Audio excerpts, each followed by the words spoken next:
Welcome to Microsoft Visio. This video will demonstrate how to create a basic flowchart. We're going to create a flowchart that will represent the processes that you'll need to prepare a report and presentation as part of the group project for the BACS 300 debates. As an introduction, let's go ahead and double-click Basic Flowchart. This will open a window where over on the left, you'll find the basic flowchart shapes. Here's a business process shape. Here's a decision shape. And you'll see two other templates available, backgrounds and arrow shapes. Let's start off by adding a background to our eventual business process. Drag the background and release it, and you'll find it will create a background. Let's title the page using the text tool. Click on the text tool and type in the title of your business process.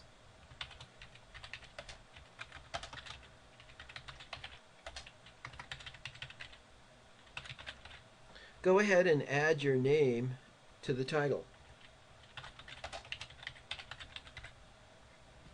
Let's go up and click the arrow, the pointer tool, and at this point it's a little bit small. We can increase the size by selecting the formatting tools, and dragging the green arrows we can kind of center it, make it maybe look a little bit better. Make sure that the basic flowchart shapes are available in the window. Our business flowchart will use basically three types of shapes. We'll use the squares to represent activities. We'll use the diamonds to represent decisions. We'll use the circle to represent the start of the business process, and the oval to represent the end of the business process. So I like to always start off by bringing the start of the business process out here. And you'll notice that each shape we can drag and drop on the page. And you'll also notice these connector points. Those are very important, and they'll allow us an easy way to connect the shapes together. This is called the Auto Connect feature. If those are not available, make sure that the Auto Connect button is pressed. The first activity that we'll need to complete is to form a group. An easy way to add that activity is to select it in the basic flowchart template, and then click the arrow where you would like that process to appear. By double-clicking, we can title this,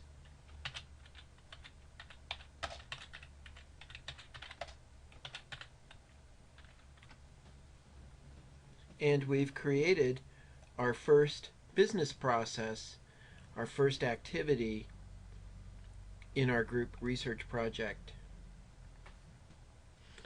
While still selected over here, we can add a next activity. For example, for your research, once you form your group will need to review the topics and times and make a selection. So let's title this Review Topics.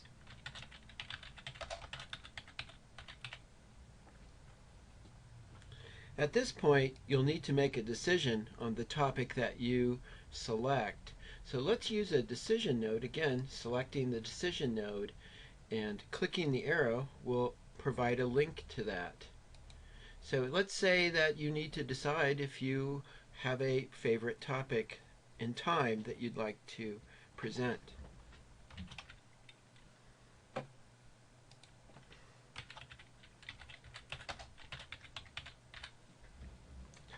A decision node has two branches coming out of it. One branch relates to the no, the other branch relates to the yes. So let's say that you do select a topic. The next process would be to meet with the group and assign some tasks.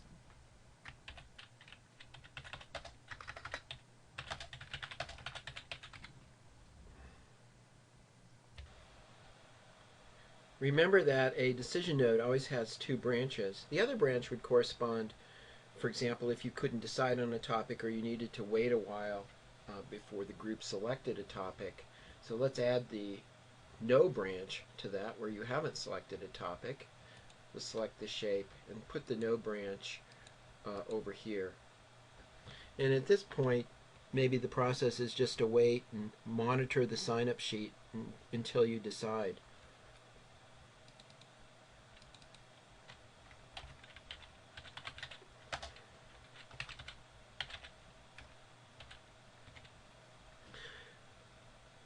It's usually a very good idea to label the branches coming out of a decision node. To do that, just double-click the branch and it will allow you a place to annotate that particular decision branch.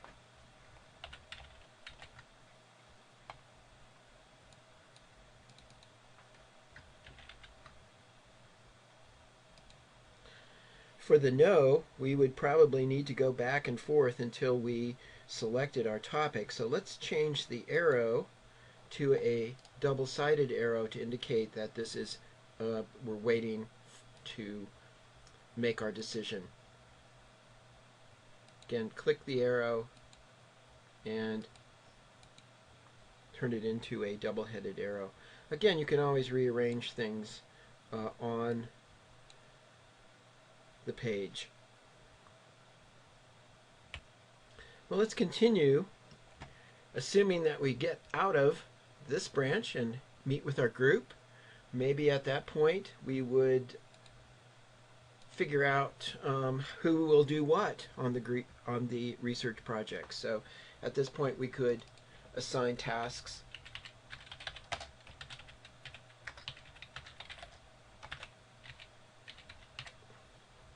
And turn people loose to collect research.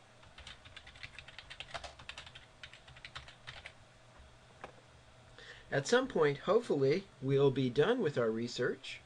So let's use a decision node for that.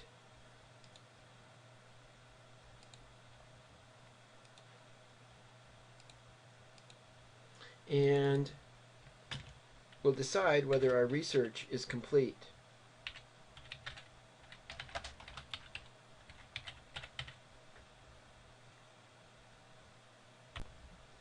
Assuming everyone has done their fair share, at some point our research will be complete. So at that point we can add another business process. Let's call that prepare report. We're ready to do the editing.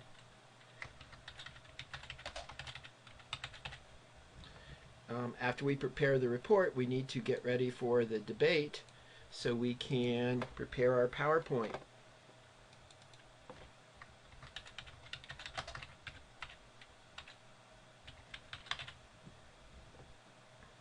And the day comes when we present the debate.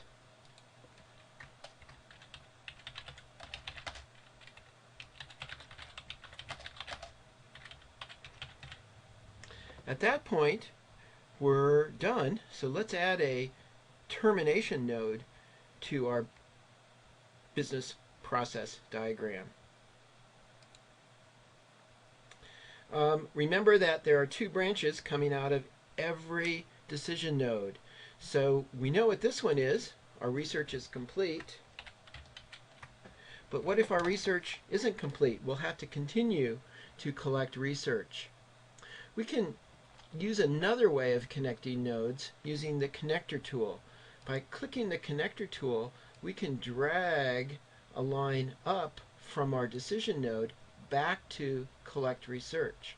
Again, by double-clicking on that, we can label our decision nodes.